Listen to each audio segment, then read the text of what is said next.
our presentation this morning is going to be quick, maybe 45 minutes lang siya, no? We are going to focus on three things. The general economy of the Philippines.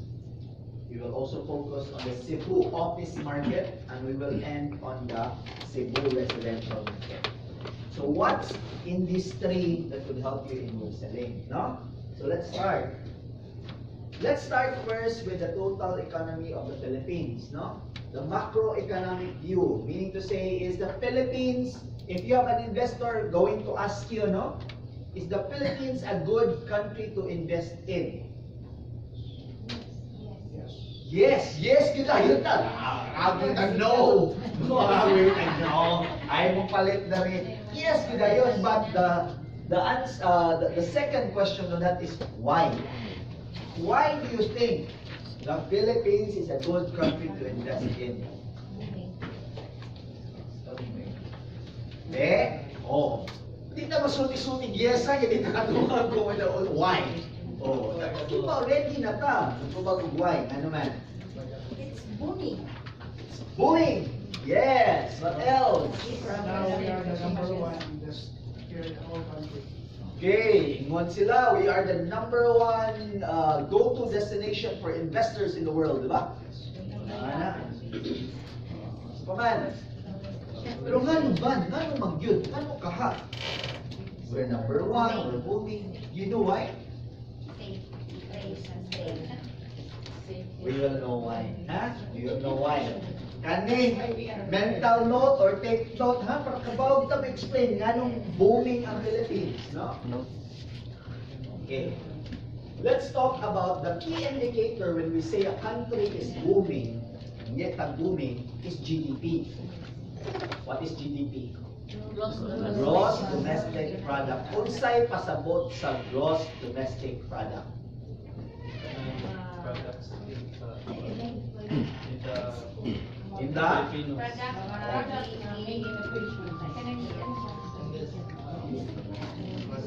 pasabot sa gross domestic product.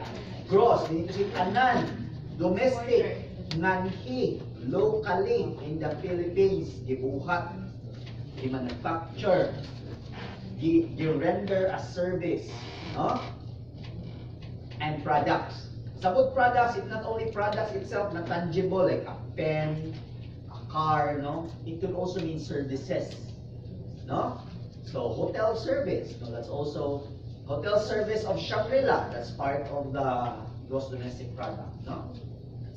So our GDP, if you take a look at this graph, this is showing the graph of GDP from 1998 to 2017. It has been increasing. In fact, last year, our GDP was almost 7%. It's 6.7%. No? The previous year, it was lower than that. So, nagkaanam o kasaka atong GDP. Meaning to say, more products are made here, more products are rendered here. So, meaning to say, kung daghang produkto na nabuhat, is that good or bad? Good. Anong good man? Daghang kwarta na pagawas, daghang sweldo, daghang tao na sweldoan, no? That's good, no? Kung nay na sweldoan, nay nakakwarta, namoy baligyaan. Ano siya? May pasabot anak. Okay? Now, unsa may economics 101, correct? Unsa may component aning 6.7%? O tanong mo sa new investor, wow, 6.7% growth. Unsa may major component anang 6.7% growth? Okay? Explain it mo now. All of the sectors have increased except for the household spending. No? So, exports. Katong mga naghimog produkto, gi-export sa gawas, it's growing. No? Grabe ang growth sa export, no? From 9.2 na 20.7. Wow. So guys, this is telling you, ha? Kung may mga kaila who's into export, chances are their businesses are growing. Maligayin ninyo. Okay? Export is booming. Manufacturing is also booming. From 7% nisaka to 8.6% growth. Ang difference sa export of manufacturing is this. Manufacturing is made here and sold here in the Philippines. Export is made here and sold where? Abroad. Okay. So booming sa na manufacturing, hotel and restaurants. Sa kasad, no? From 7.6, isaka to 9.5%. These all contributed to the 6.7%. Very good GDP. Maunang, ingon si Sir, na itay top investment destination in the world now. Because we have very good GDP. Ang the lower lang, from 7 down to 5.8%. It doesn't mean ni gamay. Di dako gyapon siya, ni grow gyapon. Pero instead of 7% ihang growth, ni 5.8 na lang. Pero ni grow gyapon siya, the household spending. Okay? Ano ni gamay man ang growth sa household spending? Inflation. Kasi pasabot sa inflation, nagsaka sa presyo, no? Kumusaka ang presyo, masibat ang gasto. Dili, sometimes kukunta, no? Save ta. Kita mo save gasto, mauna. Okay? And Cebu, this is the whole Philippines, ha? Cebu is a major contributor to that growth. No? Cebu, contributor to export, manufacturing, and tourism growth. That's the very nice thing about Cebu. The whole Philippines, ang iyahang growth driver is consumer spending, export, manufacturing, tourism. All of that could be found in Cebu. Manufacturing, go to MEPS. Export, go to MEPS. Tagnan kita ng mga MEPS rin, Chonishi, no? No? We have IT parks who are exporting their services abroad, no? We have tourism, so many hotels, our airport is expanding. Unlike if you go anywhere else in the Philippines, maybe except Davao and NCR. No? But wag samar, napang natoy BPO, KPO, export, kung naaman may kayo. But Cebu is very significant. That's why you're in the right place, you're in the right island, you're in the right province. Okay? So, all of that could be found in Cebu. Now, going further, mamutanan ta. Kaniha, kung mamutanong mo sa iyong client, sa iyong mga investors, especially mga foreigners, no? Economic driver, unsa may unsay reason sa 6.7% GDP, no? Nindot makayong gross domestic product growth, no? These are the 4 pillars of that growth. Consumer spending. Although ni gamay ang iyang growth rate, ni grow gihapon siya, 5.8%. The consumer spending makes up to 70% of the gross domestic product.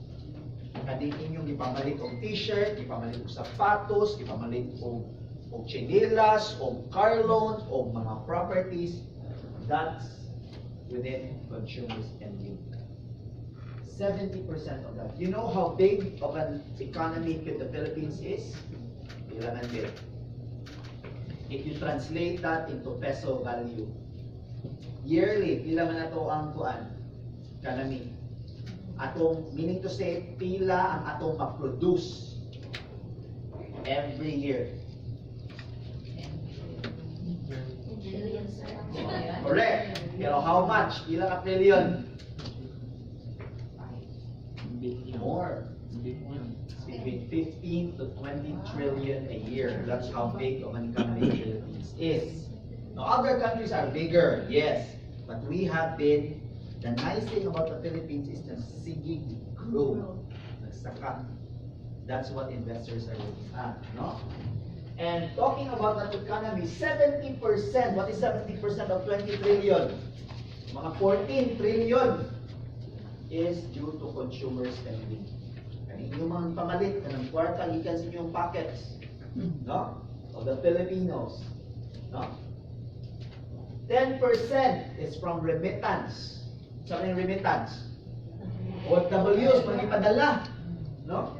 So in short, 10% of 20 trillion, how much is that? 2 trillion being 2 trillion pesos, or what is that? $30 billion, no? I-multiply mo 50, almost 1.5, mga 1.6 trillion padala sa mga OFWs. The BPO and the KPO Business process outsourcing and knowledge process outsourcing, that's 8%, no? Contributor, which is equivalent to $23 billion or 1.2 trillion pesos. Okay? And another one is the tourism. Mauni ang nagdagdida sa atong economy. So kung pangutan-unta nga nung hindot ang economy, grabe ang consumer spending in the Philippines. Kaya ka-afford ang mga tao. Kaya na yung mga trabaho na. The remittance, daghan kay OFWs, ma'am sir. Mapadalang kwarta every time. In fact, in April alone, grabe ang sa record high ang remittance last April. April this year. Pinakadaghang remittance ipadala. Daghan sa BPOs dali, generating jobs. And of course, tourism is increasing. Okay? So, mauni nakadagida sa itong economy. Now, the reason why I'm showing you this is because these four are also your sources of sale. Diba? Asa manggikan yung mga halin? Kinsa may nabalik ninyo? Okay. Which of the four do you think ang pinakadaghan yung halin gikan? I'm sure. OFWs pag with June. Ang mga locals, di ba? It's your number one. No? Maybe some of you naghahalin sa OFWs, pero ang pinakadaghan gihapon, mga locals gihapon, right? Mga businessmen, mga executives, etc. No? Ang ikaduha. Which one ang ikaduha? Correct.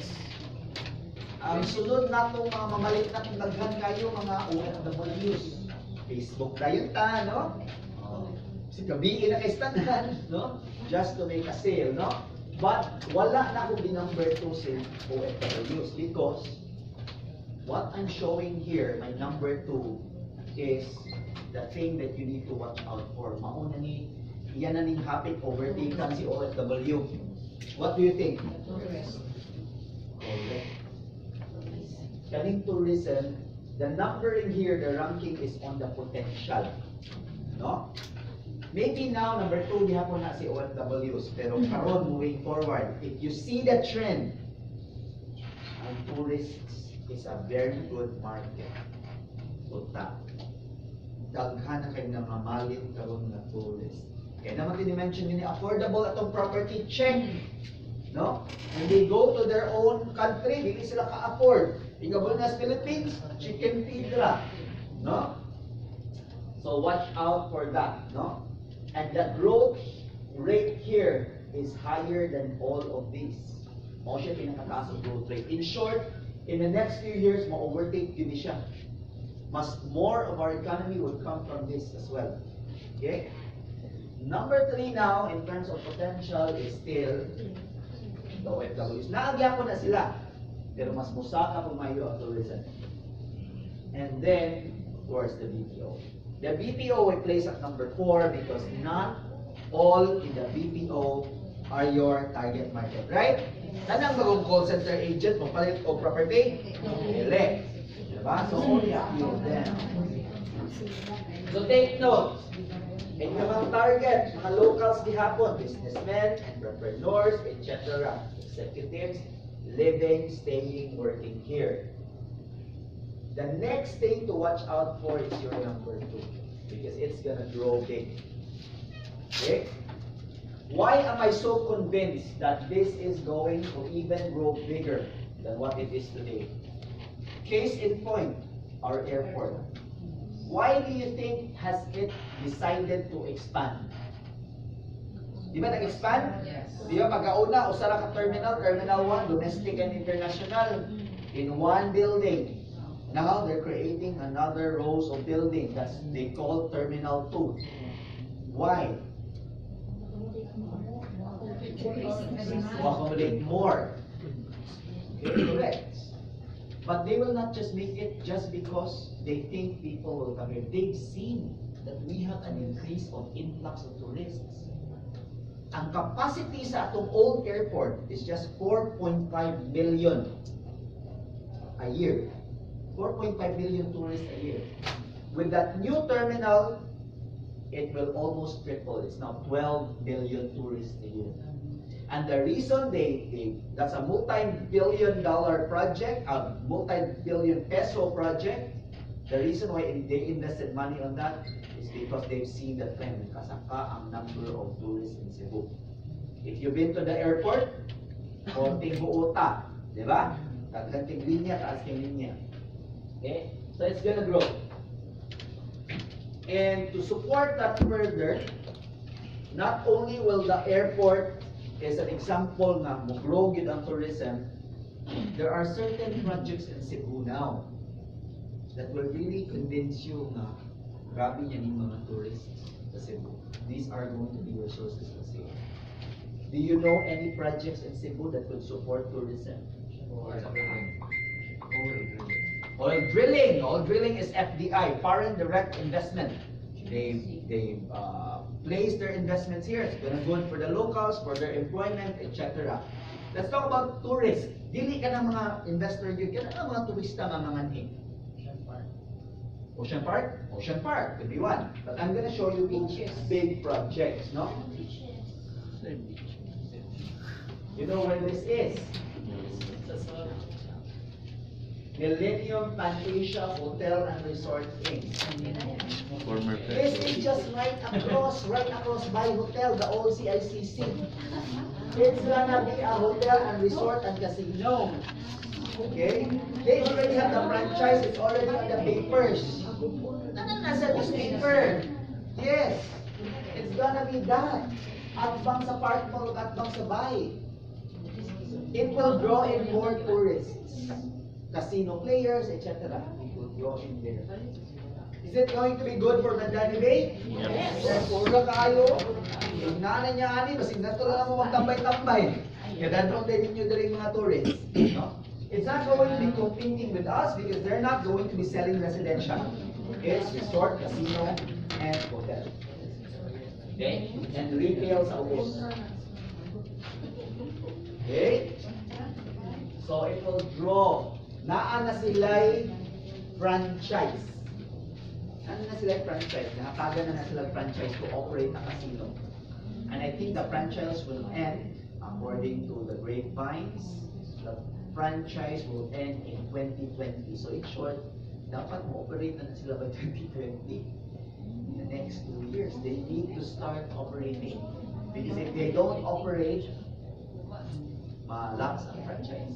You need to renew another piece na session.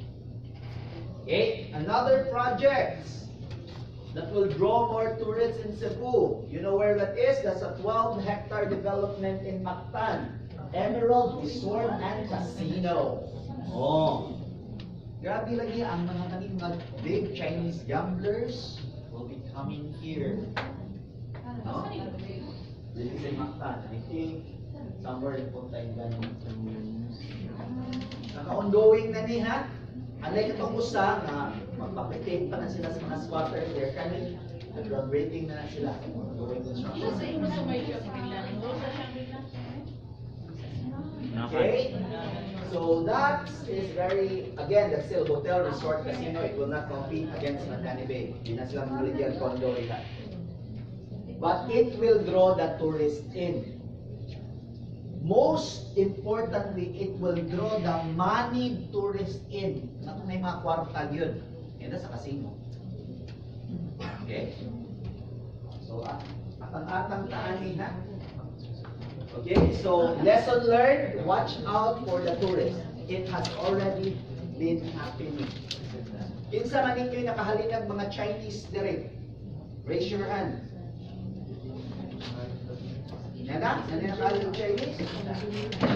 That is exactly why we have a Chinese version of our brochure, di ba? Ang Chinese version. If you don't, get one. Because sa'yo na ibaligyan. Ano yung challenge? As a broker, you need to overcome the challenge. We are going to help you. Hindi man sa tampo hindi mo hatag yung translator. So we will give you a brochure in Chinese. Give it to them, and maybe you learn or you have someone to translate for you.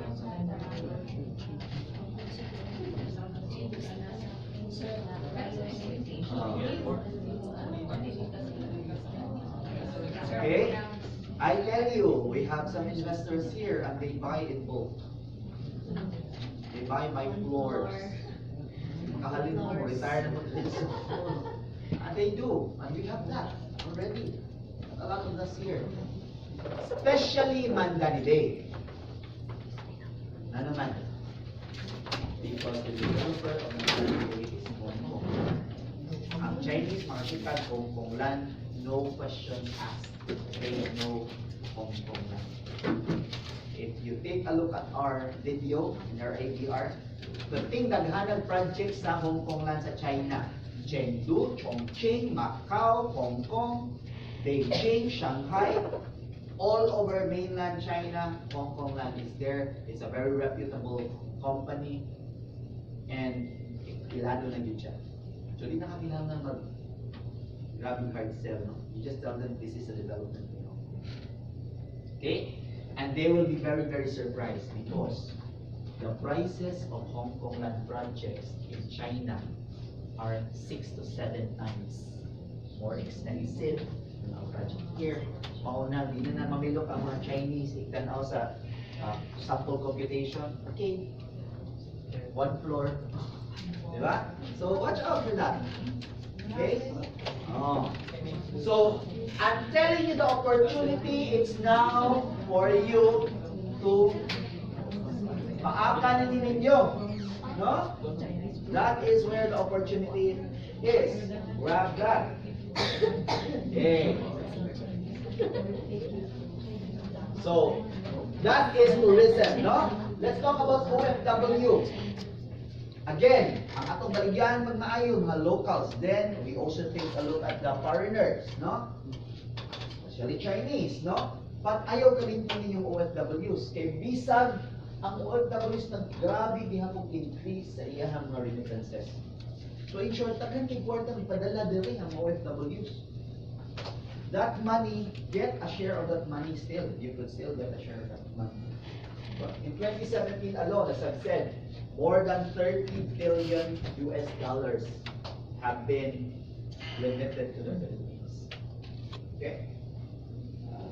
Now, when we talk about OFWs, be very selective. It doesn't mean nga OFW ni siya, automatic, mabaligyaan ni siya, right? Tanang bagong OFWs maka-afford, really sad, no? Depending what's their work and where they work.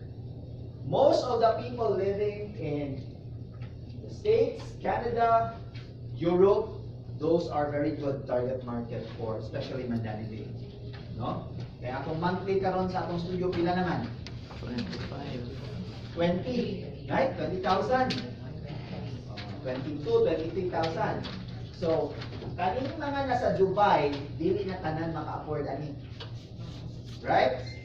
So, be very selective para you will not waste your time. Kaya basig grabe kayo mo sa nag-chat, nagkadlawan mong chat. No? Unya, bottom line, pag ingon mo, pilay monthly, 20,000, same na lang ka. So, you don't want that. So, be very selective, filter your buyers. Okay? So, another factor that is helping us is the lending rates. What is lending rates? The rates of lending, no? Money from the bank. The loan rates, no? What is happening with the loan rates now? Unsa yung nagdunggan ninyo? Decrease. Lower, higher? Competitive. Lower, higher? Lower. Okay. The answer to that is it's still low, but it is increasing. Slowly increasing. And sir is right, because if inflation is high, the cost of money is high. Okay? So, mubog gihapon ta. Last year, ang pinakamubog na rate sa bangko, 4.1% per annum. High of 6.5. Forget about the 4.1 this year. Wala na yung offer of 4.1%. Bangko. 5 ka pina, right? Oh. It's going to slowly increase. Ang nakanindot lang is really siya steep increase. Slowly. In fact, if you read the Star today, BSP has already issued na the inflation rate is starting to taper. Wala na sa nakasaka. The highest is 4.6 last month, 4.6% inflation rate. But they are projecting na mo normalize na siya. Okay? So is this good or bad? Good yapon, no? Good tanan. Pero how will you tell your buyer na good ni siya? Mga pastorya ninyo sa inyong mga investors and buyers. You will tell them that, ma'am, this is the best time to invest because the BSP is projecting an increase. Kung later pa ka mag-invest, mas dako na ang mga loan. So invest now. Okay? So ayaw pa abutan na mo himo na lang 8%. Invest now while it's still low because it's going to be increasing. Okay?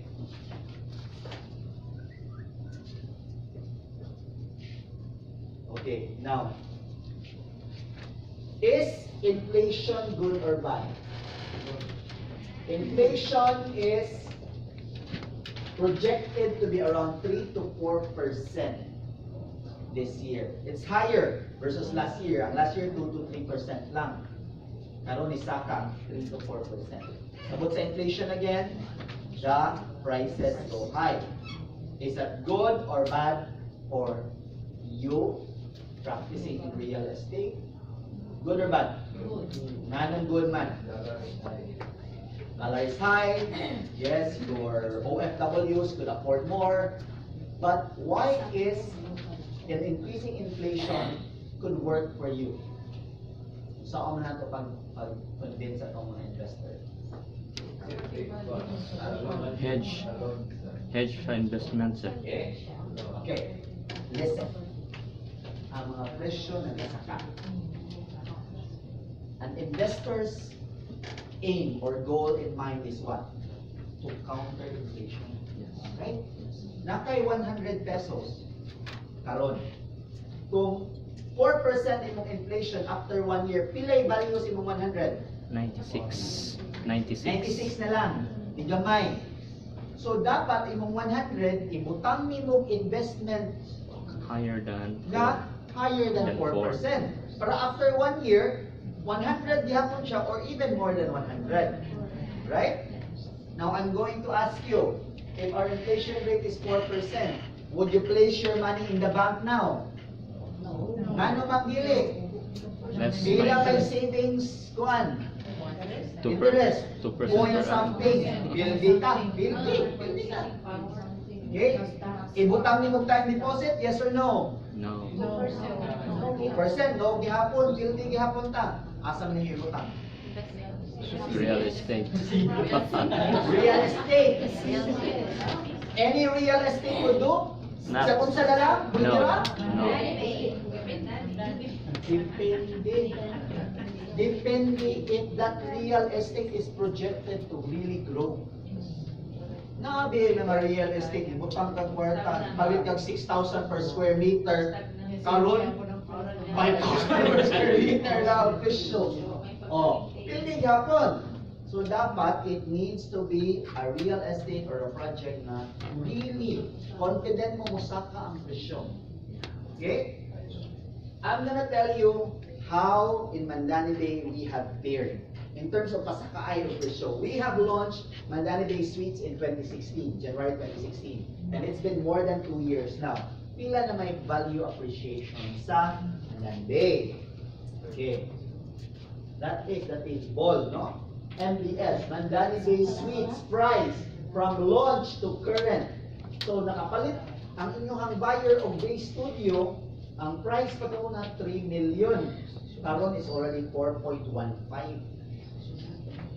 Di ganansya, wala. Di ganansya, Oh, in 2 years, 35%. Di counter sa inflation, yes or no? Mo sobra pa. Konting countera, no? Napay sobra. Okay?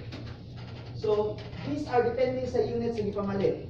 And for those of you who have sold Mandani Bay Suites, picture. Tell your buyers, ma'am, kung sa mo napalit ma'am, 1 bedroom, ma'am, ang atong presyo, yung napalit of 4.6 karon, 6.6 na, yan siya natamang. Palit na sa balik. Right?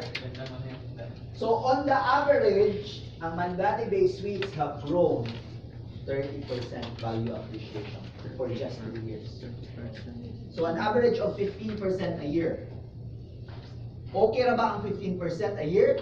Okay ha? Okay? In Cebu, kung i-average na ng properties, it's only 7% value appreciation. But kita, we have grown 50%. okay? In short, the market has seen us nga, uy, grabe good, musaka gini ang valuean. Okay? And the good thing sa atua here is, ang ubang projects, eksaka sa value sa ilang mga prices, sa value sa ilang property, hinay na rin halim. Right? Kita, hinay pagunta. In 20, pag-launch na to sa tower, Mandani Bay Key, we've even surpassed our sales in MBS. We've sold 2 billion in 10 days. Record-breaking. And I will show you later, for Tower 2, pila na naka-queue as early as now.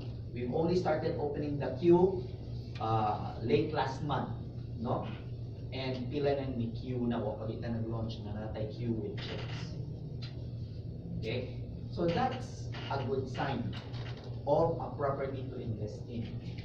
Nga, isa ka presyo, aling gihapon, because isa ka ang presyo. Okay? So, that's how you should convince your buyer, ma'am. Inflation rate in the Philippines is 3 to 4%. Place your money in an investment tool na higher than that. And these are your options. Bank products, not your option. How about stocks? What do you think about stocks? Risky lang. Up and down man. Sure. High risk. Sure. Okay, I attended a BPI Stock Securities Forum earlier this month. And what is their projection? Their projection is, if you're talking about near term, 1 to 2 years, not so good. Medium to long term, pwedeng mo rebound. Pwedeng mo rebound ang stock. We started the year, Philippine Stock Exchange started at 9,200 points. As of last Thursday, trading day, Ilaman, 7,512 lower. And again, the experts are saying hindi siya musaka in the next first 1 to 2 years. They're looking at medium term 3 to 5 years musaka. So for me, I'm also an investor. I also trade in stocks. I'm not so aggressive in stocks lately because it's not going to be, the projections are not going to be. They themselves will run. Ang ilalang tip ninyo is, pili ka lang yun certain, certain companies. Nindot. No? Pero, you know how it is in stock.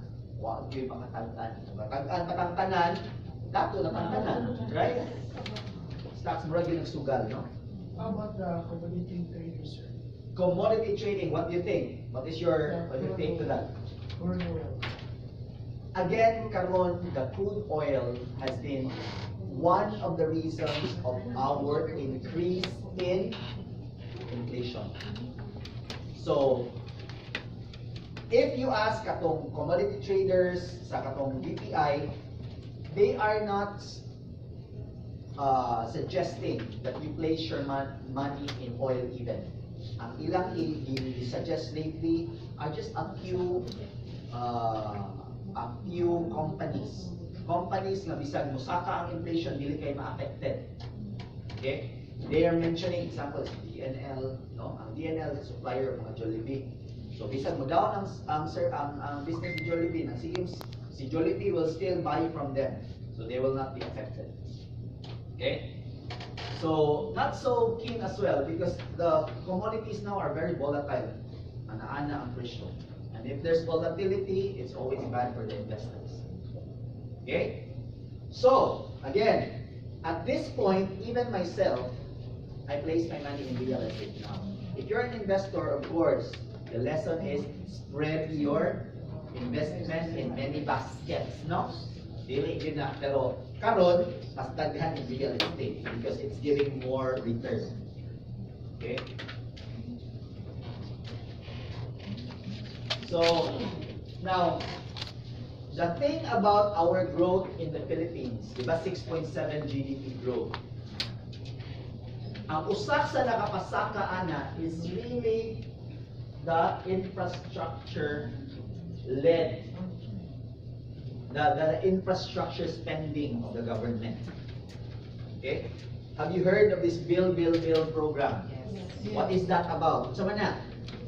In short, the government is spending twice its previous budgets for infrastructures. Okay? So, kay daghan man siya nagasto, no? It's also going to help sellers like you and investors because infrastructure unlocks value. Kasi pasabot anak. Okay, I'll give you an example. Akong lolo na ay property sa the old Riles. Kinsay pamilya sa old Riles? Sa may Imos. Okay. Siya property nga ha. Pagkahuman, gibutangan o Imos Avenue Street. At that time, before pa sa Imos Avenue, the value of the properties were what? Very, very low. We're talking about less than 1,000 per square meter.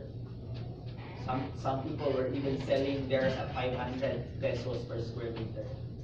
Ni Aglian o Riles, after a year shoot up, it started at 7,000 dayon. Karon currently, the price there, some lots are selling at 40 to 50,000 per square meter. Okay? So that's what I mean by infrastructure unlocks property value. Bagian nag-infrastructure ang inyong property, Increase. saka. Okay? So let's okay. Okay, Philippines. We have been growing 6.7% growth in GDP, and most of that has been due to the infrastructure project. Okay? So in Cebu alone, these two big projects, the bridge, the third bridge in Cordoba to SRT, and the airport expansion. Okay? So, will the export expansion help you? Ano man? Aro, no? Atong isulti kanina. It will accommodate more tourists. There will be more flights. If you take a look at the direct flights from Cebu to China, for tinanggaghanan, right? Cebu to Shenzhen, Cebu to Guangzhou, no? So, dito si dagan na pwede mo anhi, dagan na pwede asngan. How about the bridge, the third bridge, the Cordoba to SRT bridge? Will that help us? Yes. Yes. Yes, because it will make transportation a lot easier, accessible, less traffic. Okay? So, another project, no? Of course, the airport. Inaugurate na itong last June 7, no? But have you heard of the Metro Cebu Expressway? This is an expressway. Kasabot expressway road. No, walay stop. Diretso ra ka drive, masukoy ka. So it will connect Danao to Naga City. Currently, if you drive from Danao to Naga, that's 3.5 hours. But with this road, it will cut it to 1 hour and 25 minutes na lang. Imagine na Danao to Naga. 1 hour ka pinas. Okay? So this decongest Cebu, Metro Cebu. This will facilitate faster travel. And I have a secret for you. This will pass through A. Soriano Avenue. Asam ng A. Soriano Avenue? SM. City. Ngita sabi asa ng A. Soriano Avenue. Totoo mo asa ng A. Soriano Avenue? Morning Mandani Bay. Ano, morning A. Soriano Avenue. Na ay part ana nga maagian. So in short, kaning mga expressway man god, kung ganahan ka ma-exit naman yung mga service roads, di ba? Ma-exit ka. In short, if you're coming from Naga or Danao, pwede rin ka mag-exit diri sa Mandani. So maybe karon, may I ask you, what do you think? Pila ka hours ang travel from Mandani to Naga? 2 hours. 2 hours siguro, no? 2 hours. Mandani to Danao, mapila? 2 hours gihapon? 2 hours gihapon siguro, no? With that, 30 minutes. Naga to Mandawi, 30 minutes. Danao to Mandani, 30 minutes. Okay? Is that good or bad? Good. Good. Ba? Good. Okay.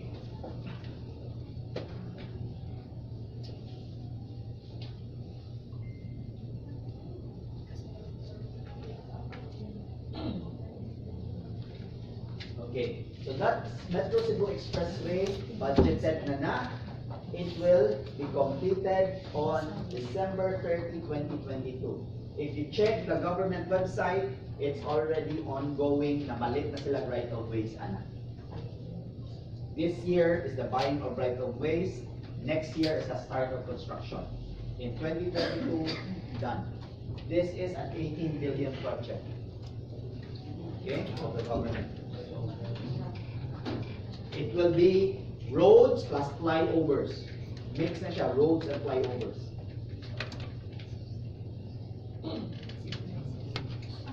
Okay. Well, you can just go to the government website. It's there. I just took it from there. Go to gov.ph. There. Okay. There's another project. Inter-island linkage project. This is still open budget for now, but the government is very keen on making this a reality. No? And if this will happen, Cebu would have a bridge linking to Negros and a bridge linking to Bohol. Okay. But mind you, again, open budget. Open budget sa government. They're still looking funds to fund this project. Cebu to Bohol Bridge and Cebu sa Santander to Dumaguete. Sibulan. Sibulan. Sibulan. Dolas Dumaguete. Okay?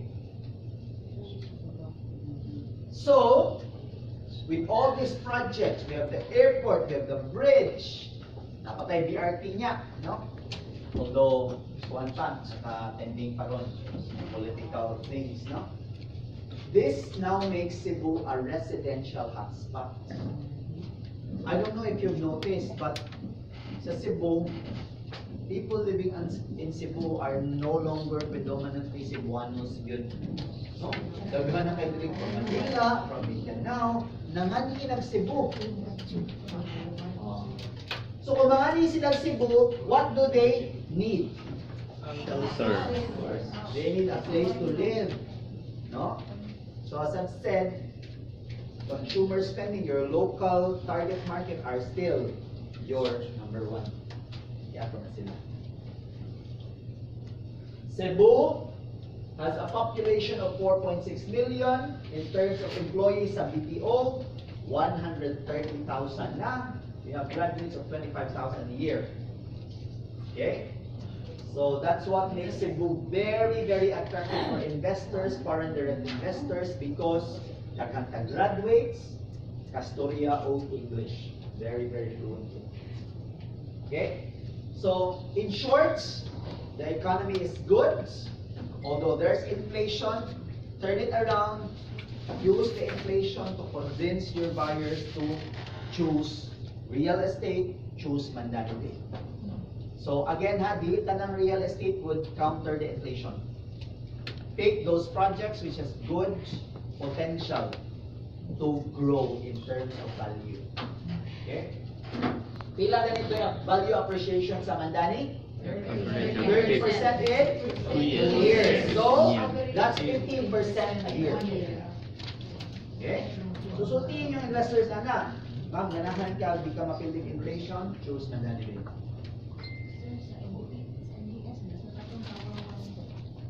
Tower 1 sa MEQ. Sa key karon, kapila naman ta sa increase ko 5 times. 4 times, 12%.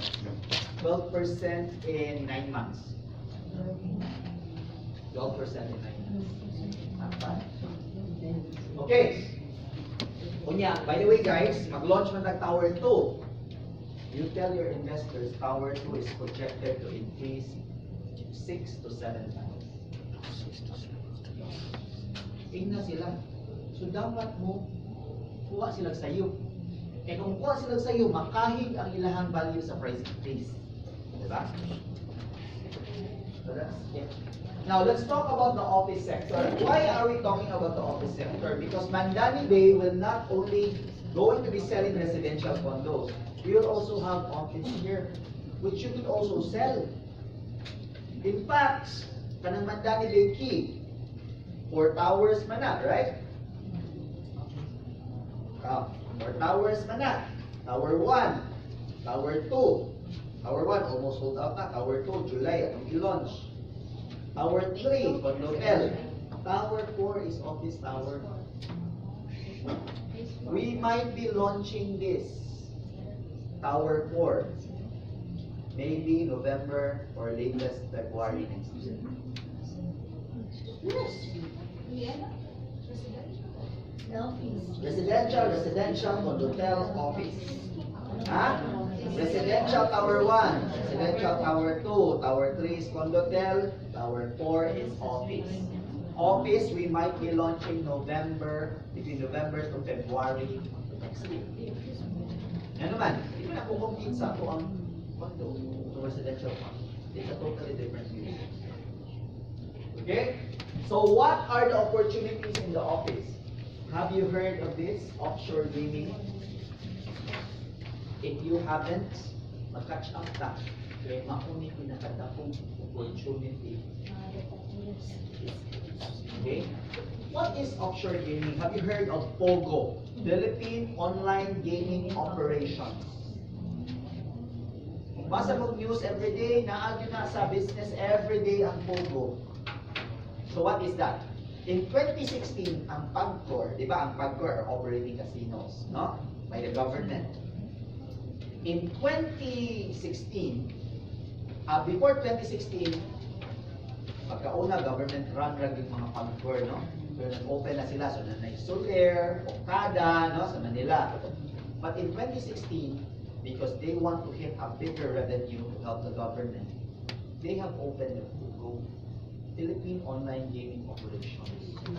To date, 53 na ka-licenses ilang nahatag. When they give out a license, if you are interested to operate a POGO, you have to pay some dues. Mga 2 billion, I think. It will start at 2 million, go up to 10 million. Pag yun ay bond, $250,000. Okay? So what's it all about? A POGO is simply an online casino. Bawal ang mga Filipinos mupusta. Bawal sad ang mga foreigners living here mupusta. Ang only nakapusta, foreigners who are abroad.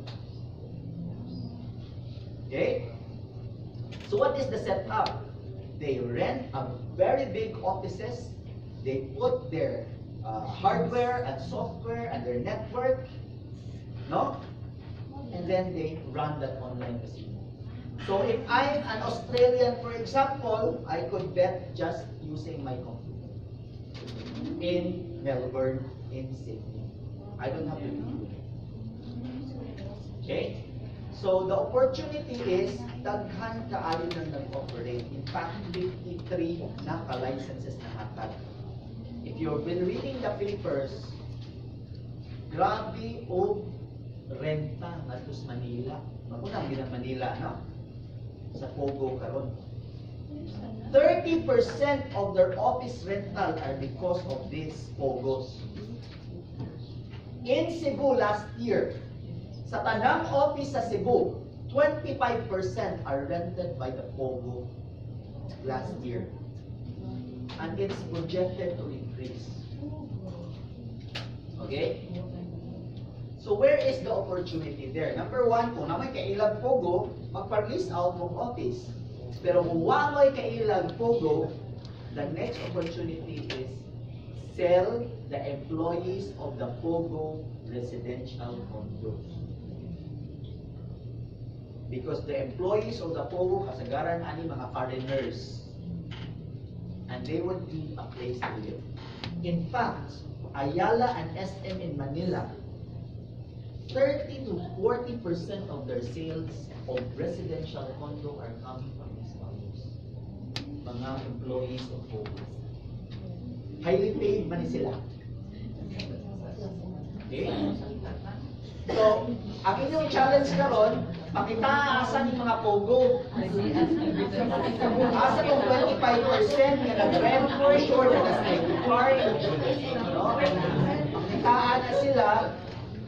Present a, invite your broker sales manager, damog snacks na to, present na dante. Okay? Go. BPOs and KPOs, so naang gihapon, no?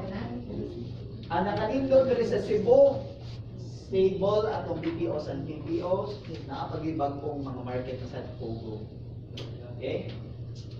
So, although I don't know if you've read, nagipupus akong ranking sa columns, no, in terms of BPO destination in the world. We used to be number 7, we're down to number 12 now.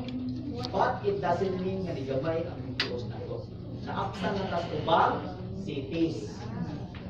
Naapsan na tas ubang cities. Because of our regulatory ba, daghan kita sa kaputihan, no? So, naapsan na sa mga cities, but it doesn't mean gamay ang BPO sa itong nagkasakal natin. Okay? So this is our current, in 2017, it's $23 billion. In 2022, it's projected to be almost $40 billion. From 8% of the economy, in the next few years, it's going to be 10%. Growing ihapon ang BPO, especially because of the POGO. Okay. So, the office supply and demand is very robust in Cebu. Ang atong vacancy rate is 9.7%. So, pasabot ang vacancy rate nga 9.7, 90% sa mga offices are leased out. Good or bad? Good. Meaning to say, lagi nangabang, no? Ang pinakadaghang nangabang is in Cebu Business Park and IT Park. Ilang vacancy rate na to is just 2%. In short, ang mga offices sa Cebu Business Park and IT Park mostly are leased out. In fact, in IT Park, ganit mga pre-leasing, o panahuman ng kondo na nagaabang, right? So, but why do you think Cebu Business Park and IT Park, these two places, anong taas man sila occupancy rate? Or anong bubo ramay lang vacancy rate? Location, what else? Pesa, current, what else? Sa kaha, anong ganahan man yun ang mga opisina nga tumulukit? Because Correct. Number 1, yun ana, it's a master plan township. Dili siya one building ra. No? So, ang mga office, kaning mga rent of office, ang ilang una-unaon, welfare for their employees. Number 1, safety. Ngayong adto, dili matulis. Number 2, ang pagkaon. Ngayong ka-lunch break or snacks na ay makanan.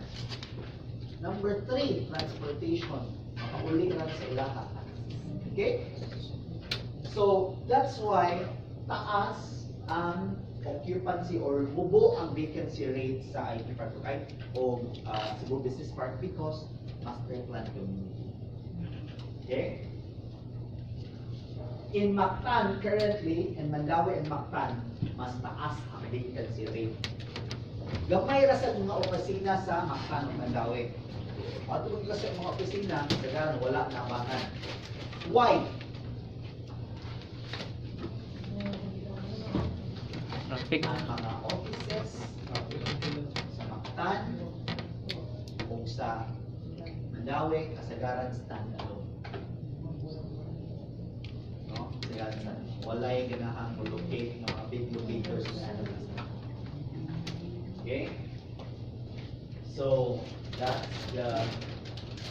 Now, the good news is, in ano kalami ang Cebu karon ha? The past few years, it's very unheard of nga ang Cebu pilion sa madagkong kumpanya as their headquarters. Meaning to say, in the Philippines, mauna ang ilang headquarters, ang Cebu. Sara kayo unheard of.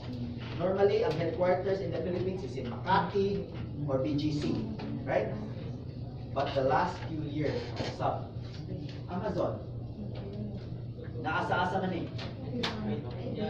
Bilang na building. This is the biggest online company in the world. It's locating in Cebu. It's locating in Cebu Business Park. That is the headquarters in the Philippines. Hindi sila start. And they are going to do offices later. Okay? And these other companies are holding their offices, their headquarters here. In Cebu. Okay? So if you notice, Cebu IT Park ang pinakadagang office na available. Not necessarily available, but hihimo ang office 517,000 square meters. Ang Cebu Business Park 374. Mactan and Mandawi 85,000. Gamayra. Gamayra, wapag yun, okay. Pahamak. Okay, gano man, again, as I've said, most of the offices here in Mactan and Mandawi are standalone. Wala yun na okay. We are going to change that. We're going to change the game. Because Mandani Bay is going to be selling offices within a township. Highly accessible along FE's Willig Road, and it's within a township. Meaning to say, kung ang mga opisina mo puyo dere, mo locate dere, ang ilang mga empleyado after work, may kakanan, or during lunch breaks, may kakanan, napayoy kasuluyan. Okay? So it's going to be, we're going to change the game in Manila. That's why we're very confident that once we launch this, and we are only going to launch a few units, so better watch out for that. Tanawa niyo, ang vacancy sa Cebu Business Park 2.2, IT Park 2.1, taas king Mandawi karon. Almost 50% ra ang na-list out. Sagaran sa Mandawi, no? This is very ironic because ang Mandawi daghating mga businesses, right? Manufacturing is here, grabe ang manufacturing, pero wala yung mga opisina. Kasagaran kung manufacturing ka, you will have your own office in your own planta, right? Because they don't have the option. They don't have the option here in Mandawi, until Mandani Day. Okay? That's why we are going to come with this. Okay? Ang rental rates, ang pinakataas, Cebu Business Park.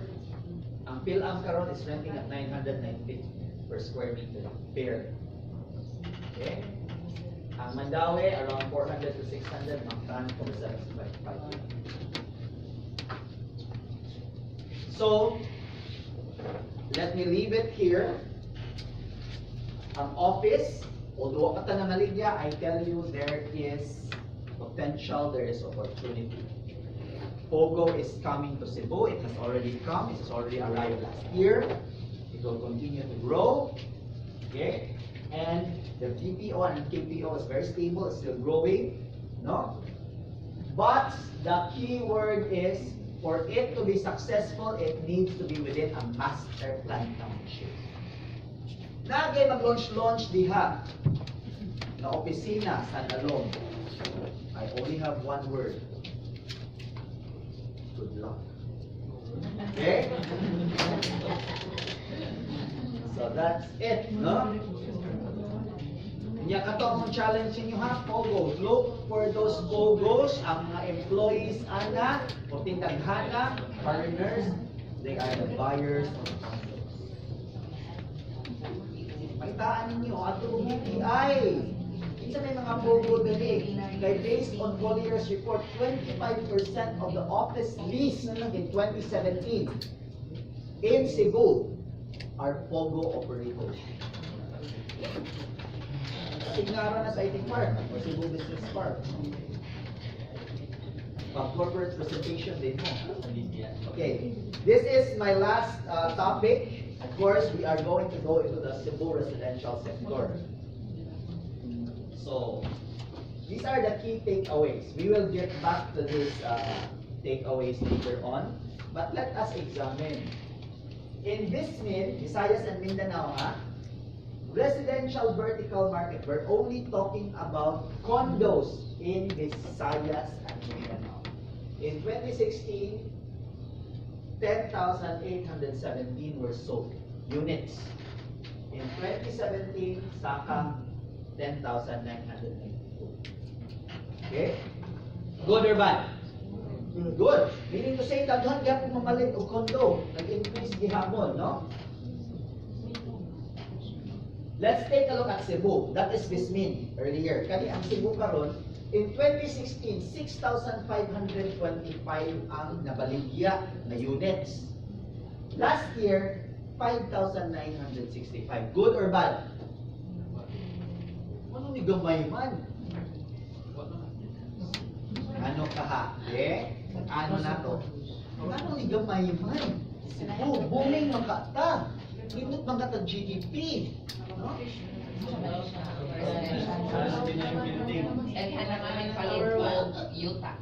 Nagkana nakapalit. The answer is kulang. Wala ni Miss Kulang. Kulang ah. 2016, 10,800 ang nagaligya. Pero ang launch is 10,260. Pag last year, gamay 8,000 ra gi-launch. So, mapagpalit og daghan kung gamay ra gi-launch. Gamay na kita launch last year, di ba? Kinsa may nag-launch last year? Kita, 38 Park, no? Only a few. Tungkol sa LPS and dili na profitable ang himo-himo condo if you are not an expert to it. Na mga uban ng good a few years back, 5 years ago, no? Makayuta lang. Kung ako yung may yuta, 1,000 square meters, konduhan ka ni. Uy, yan ang paso. Kay why enough experience? Magsugod og tukod, magsakas presyo sa rebar, sa semento, patay, building. Okay?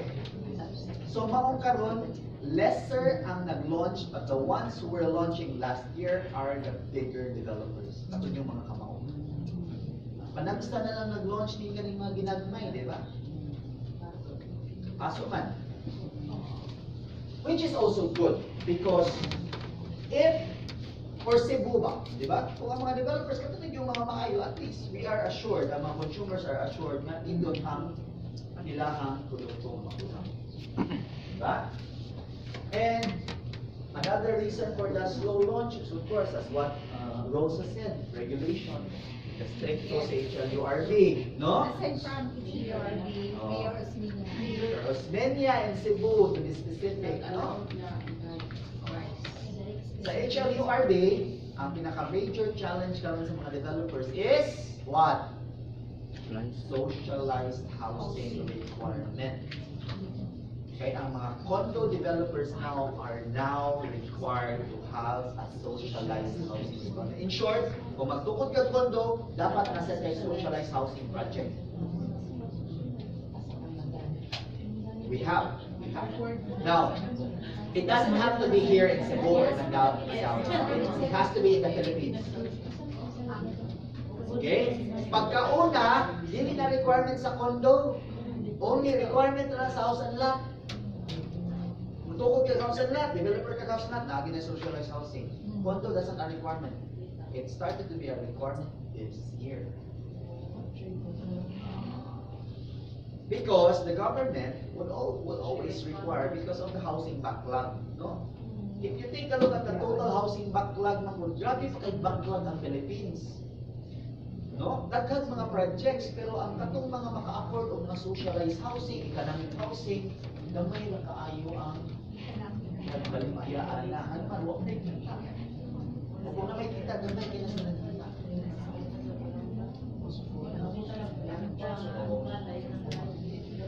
Okay, so to give you a better understanding.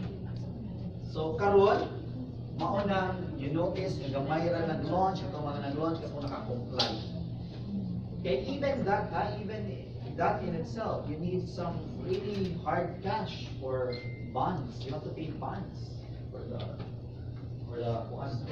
socialized housing. So that's it. No need to be alarmed. Demand is still high, but the supply lang karon. But we are really good, no?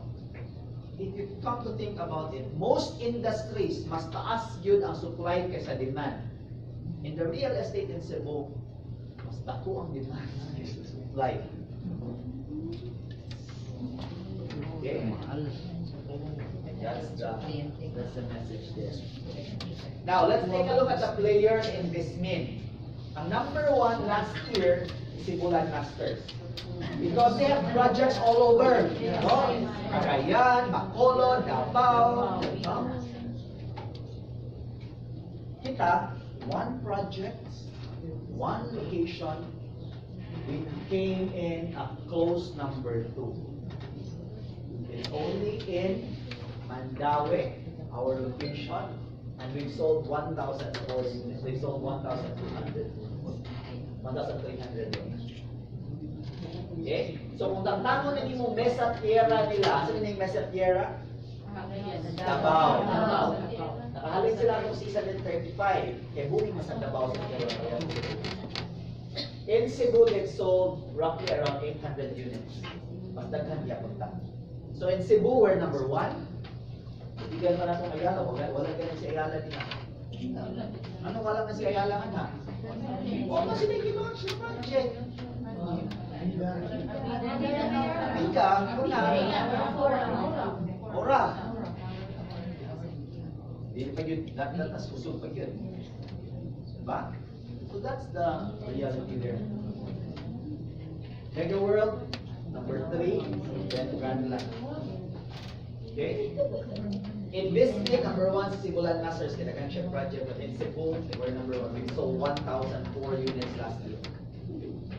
And come to think about it, we only launched in late October. So 2 months na yun nakasale ng 1,004. Okay? So, this is also per city, no? You notice, ang Cebu City, gihapon ang pinakadaghan og sales. 4,000 units. Davao, pagkupon na sa si Davao. Grabe ang growth ni Davao. In 2016, 2,800 lang nahalin. In 2017, 1,000 more units. No? Mandaue. Sa Mandaue, 1,055 units ang nahalin in last year. Out of that 1,055, ang nahalin sa Mandani kay 1,004. So the rest of the other developers, 50 lang. Okay. So no, I'm just telling you because figures don't lie. Figures don't lie. Okay. So these are some of the projects that were launched last year. This is Robinson Galleria. This was launched in October. They've sold 59 units. This is in Cebu. No? Of course, Mandani Bay. In October alone, we've sold 768 units. The next few months, Dilugang siya 1,004 units. And Rockwell will be launched this year, this month down. But this is not within our price range, and this is positioned more of a resort. 230,000 per square meter. So I'm sure mamalit mo ani. Lang. Okay? So to recap, no? Condo market is still moving. There's still opportunity, and I'm gonna point you where the opportunities are. There is increasing competition, meaning to say, kamo karong mga sellers, kaya daghan naman kayo nag-launch kayo mga condo, no? Local, national, international players are in Cebu. Diba? Come to think of it, locals lang, Simulan Master. National, Ayala, Mega World, international, Hong Kong Ranch, Sheraton, no? Naana direct na sa Cebu. The key word is differentiation. Ang Cebu market of real residential condo have become more sophisticated now. Unlike pagkauna nga tagaan na mong brochure, bakitaan mo mga plans, atik-atikan gamay, mo reserve. Karon, daghan na kayong mga questions. Ingnon pa ka, negative na kaayo, no? So the key word is differentiation. Kung mo offer to product, make sure it's good. Make sure na kamo convince yourself, no? Reclamation projects to unlock land values in Cordova and SRP. Question mark pa ni karon kung it will really happen, but the new airport capacity to entice leisure residential market. Natay bagong airport, more tourists. Kanina mga tourists, ang ilang pilion are leisure condos. Mandani Bay, is it a leisure condo? King Lisura, 20 hectares of amenities. No? Okay. Traffic congestion to make condominium living in a master plan community more attractive. Mauna ni ang trend karon. In Cebu, ayaw na mo pamaligya. Start to veer away from standalone projects. Okay? Eh, ang trend sa market, mangita na yun na sila master plan because of the traffic. Now, ganahan ka nga, for example, puyo kang condo, mag-shopping kasi ng grocery, dili ka musakay na sa jeep or taxi. Ganahan ka na sa ubos. Diba? Increasing competition from national developers, they are all here. And the last but not the least, there is an opportunity to sell to the POGO. Again, in Metro Manila alone, 30 to 40% of their sales of Ayala and SM are because of the employees of the POGO. Okay? So, okay, that's the end of my presentation. My last slide is this. The reason why we're showing this to you is because you are going to be, in the next few weeks, we are going to be launching Tower 2. Okay? And the queue, ay, di makita. But let me read. 233. 233 niya ang queue sa studio. All the checks, almost complete requirements. 1,300 units. Don't worry, we still have enough. But, like the tradition of Mandani Bay, when we open a new tower, we do not open all the units, right? We open per floor. And like Tower 1, every time we open new sets of floors, there is always a corresponding what? Increase. Price increase. Okay? So in short, you tell your buyers, ma'am, linya tag sayo, so we get the virgin price. Ang pinaka-virgin pag yun na price. Natawa mo pagsugi na kung virgin, sir. Okay? So, para makasayo sila ba? Okay, mag-again, as I've said, ang Tower 2 mo increase 6 to 7%. 6 to 7 times. Kung makuha sila sa first nga price, saka pa ilang issue. Okay? So, we're already at 233. Actually, this is last week, no? I don't know today because over the weekend, there's a lot of kiosks. So that is my last slide. Good luck to everyone. I hope you learned. Did you learn something? Yes. Okay. Please, my wish for you is please communicate what you learned here to your buyers, to your investors. Tell them, good investment, choose Mandani Bay, we have higher value appreciation, and it's projected to be a really good project here in Mandawi City. Okay? So, and again, do not start queuing. Talk to your BSM, start queuing already. This is only for the studios. The studio will start at mga 4.3 million. They better start this. Okay? So for those of you who are coming on June 20, please be here at 4 p.m. We are going to start the program at around 4:30. Registration 4 o'clock. Start of the program 4:30. We will unveil